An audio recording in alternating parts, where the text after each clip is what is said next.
अस्सलाम वालेकुम व्यूअर्स। आज की वीडियो में मैं आपके साथ शेयर करूंगी बड़े अर्ज़ वाले कपड़े में से ट्राउज़र कटिंग करने का तरीका।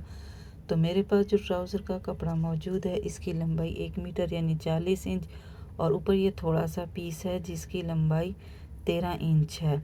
तो इसको अब हमने ये करना है कि इसकी जो किनारी वाली साइड होगी इसको हम 4 फोल्ड में कर लेंगे और इसको जो हम अच्छी तरह से आयरन कर लेंगे।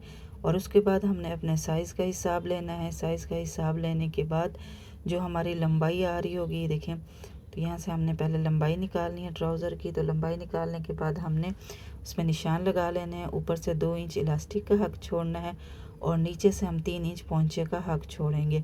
और ऊपर वाला जो कपड़ा होगा इसको हम कटिंग कर लेंगे। कटिंग कर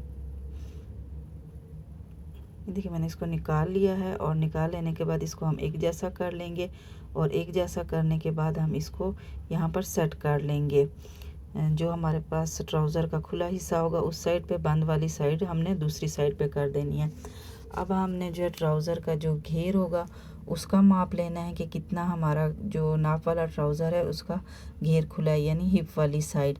तो जो हमारे पास आ रहा होगा साइज़, हम वो यानी कि या तो लिख लेंगे या अपने जहन में रख लेंगे कि कितना है।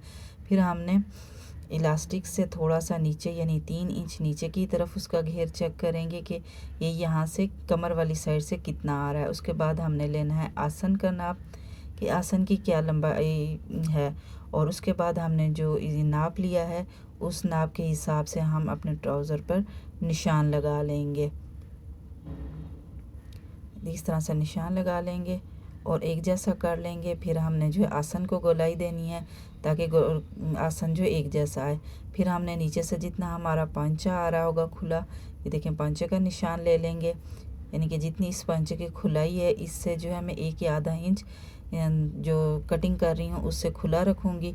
और उसके बाद इस निशान को, जो पंचे का निशान हमने लगाया है, आसन वाले निशानों से मिला के कटिंग कर लेंगे।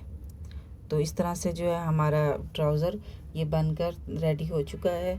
उम्मीद है आपको आज की वीडियो अच्छी लगी होगी। अच्छी लगे तो प्लीज़ लाइक और शेयर ज़रूर करें।